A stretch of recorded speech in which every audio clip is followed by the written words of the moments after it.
Okay, if you work at a convenience store, giving directions to lost drivers comes with the territory. But the swollen Missouri River is making that around-the-clock responsibility for one small community. Kath reports from the temporary end of the road in Rockport, Missouri. 366, please. For 29 years, We're having a good day. Betty Hill has been the friendly voice behind the counter at this Shell station. You get out on this road right here. And lately, You just go north on 59. she's been talking non-stop. You go over here 10 miles. This convenience store is literally where the trail north ends. It's the first place drivers along I-29 stop to figure out where to turn next. They're so upset because they didn't know it ahead of time. And so when they get here, they just really don't know what to do. A lot of them, they're just totally lost. From the parking lot, you see Blue River water where you normally see nothing but green farmland. And almost everyone stops to get a piece of history. Seen anything like that before? Never. Never. The ocean. The rising river forced the interstate to close more than 2 weeks ago. A surprise to drivers like Janice McKeah, I really didn't realize I was going to have adventures. who is driving a moving truck from Florida to Montana. But she wasn't thinking about the extra miles this detour would add to her journey. This is not an issue for me. This is a whole issue for a whole world of other people. As you get closer to the I-29 closure at the Rockport exit, it can be almost eerie driving along the main connector between Kansas City and Omaha. There are times where there's not even another car on the road. So this closed because for the water, right? The drivers that do come through usually need help. And at $4.95 a pop, the store could be making a killing selling maps. Instead, they've been giving them away for free. Oh, definitely 100 on the busy days. Thankful about the good fortune of having prime location along the detour. It's been very, very, very busy. Much busier than usual. When so many of their neighbors are down on their luck. In Rockport, Missouri, Kath, NBC Action News. Oh, wow. Well, MoDOT expects I-29 between Rockport and the Iowa border to be closed for another 2 months. The gas station is hoping the river won't close the interstate further south because it would hurt their business. Well, they stop and stare. People in Omaha can't believe what they're seeing as the mighty Mo threatens homes, the city's riverfront, even the downtown airport. Kath continues our 2011 flooding coverage. Even to lifetime residents, It looks like a lake. Looks like a lake with trees growing in it. the view of Omaha is unrecognizable. This is excellent. Pat Hamilton is trying to capture it all. These are pictures you can show your grandkids. High atop the Lewis and Clark Monument in Council Bluffs, Iowa, he's far from alone. The biggest flood in history brought us up here. You know, probably a 500 or 1,000-year flood. Some people visit this spot several times a week to stare at the expanding river. Others watch it rise from Omaha's footbridge, gradually swallowing up restaurants and drowning historic statues. This could be years and years of recovery to try to come back from something like this. At the downtown airport, a desperate effort to keep the river away from the runways. Millions of dollars are being pumped into flood prevention, around-the-clock operation with the river creeping up levees on 3 sides of the airport property. Crews are in the process of drilling 70 wells like this one to keep groundwater from causing sinkholes. They're also installing a pipeline to move some of the water from the airport property back to the river. The actual river starts over there by the water plant. Back on the bluff, the untrained eye can't even tell where the mighty Mo normally carves through Omaha. Every day it flows a little closer to Rod Morrison's home. It's time to start packing up some more stuff. But his attitude remains classic Midwestern. No sense of worrying about it. I mean, if it happens, it happens. If I can't get out fast enough, then so be it. For now, the view from above provides him and others with a peaceful break from the drama churning below. With photographer Andy Pollard in Omaha, Kath, NBC Action News. Wow. Well, by the end of August, Omaha expects to spend $15 million on flood prevention at the airport.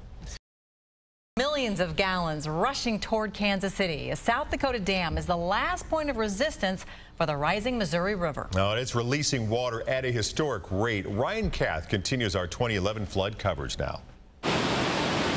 They are lining the railings, snapping photos, and trying to comprehend the sheer force of Mother Nature. Isn't that amazing? Like other visitors, Leola Van Ravensway is running out of adjectives to describe the powerful sight. It's really remarkable. and I'm glad there's a dam that's holding water back. The Gavins Point Dam is holding back some water, but not much these days. The floodgates are busted wide open, releasing hundreds of thousands of cubic feet per second, more than double the previous record. So how much water is that? 160,000 cubic feet of water per second would put 3.5 feet of water on the field at Arrowhead Stadium every second. Project manager Dave Becker said the unprecedented runoff is washing debris downstream, causing problems for the dam's hydropower plant. To keep the turbines cranking out electricity, a crane is scooping piles of logs out of the reservoir every day and moving them away from the dam on a barge. We've had to bring in crane operators from both Omaha and Philadelphia to help us keep up with the workload. Standing on top of the dam, you can hear the power of the water. Here on the lakeside, it's muffled, but walk across the bridge, peer over the railing, the roar becomes almost deafening. And here's the truly amazing visual. Check out these photos of what Gavins Point Dam usually looks like. And normally this is a dry spillway during the summer. But this year, so much water that a temporary barrier had to be installed just to keep people from getting smacked by waves leaping over the railing. Leola's grandkids insisted she check it out in person. They're the one that talked me into coming down here. They wanted me to see it. Grandma, you have to see it. This summer's must-see reality show playing out like never before. Near Yankton, South Dakota, with photographer Andy Pollard, Ryan Kath, NBC Action News. Wow, those are some unbelievable pictures. Now, on weekends, locals tell us it's been bumper-to-bumper traffic, people trying to get up there to look at the dam. Their biggest investments drowning in the Missouri River and no insurance to recover the loss. Now, homeowners in Fort Pierre, South Dakota believe they would be protected from floods. Ryan Kath shows how some people are inches away from losing it all. As water surges down the Missouri River at record rates, and then it's about level with the bottom of the deck. Brent Dykstra's riverfront property swims in uncertainty. He and his wife Linda have torn up carpet and moved out furniture. They've rushed to build berms and stack sandbags, even installed a makeshift network of pipes to keep the water level stable. How'd you know how to do all this, or did you just learn as you went because of this? Fire, trial by fire. Located just downstream from the massive Oahe Reservoir and Dam, Brent says many of his neighbors sank retirement savings into these seven-figure properties. Nobody bought flood insurance. To think that that would all just go away is pretty tough deal. There are 10 homes that back up to the water here in this Fort Pierre neighborhood, and right now everyone is living somewhere else. But so far, all 10 homes have avoided having water on the main level, sometimes by just a matter of inches. See where that gray area is right there? That's where the water was. Brent says the high water is evidence of mismanagement by the Corps of Engineers. There's virtually nothing to do right now. The city's public works director agrees there should have been a more proactive flood prevention effort. Instead of saying, well, I'm following the manual, I got this much water in storage on this date, I'm good to go regardless of how much, with blinders on saying I don't see the mountain snowpack, I don't see the plain snowpack, I don't have to make any adjustments in my releases. Well, that's not very smart. And so the same river that makes this such prized property could now wash it all away. My best flood insurance policy is 5 miles upstream, the Oahe Dam. And that was going to protect me. And I would have bet my life savings that this would have never happened. With photographer Andy Pollard in Fort Pierre,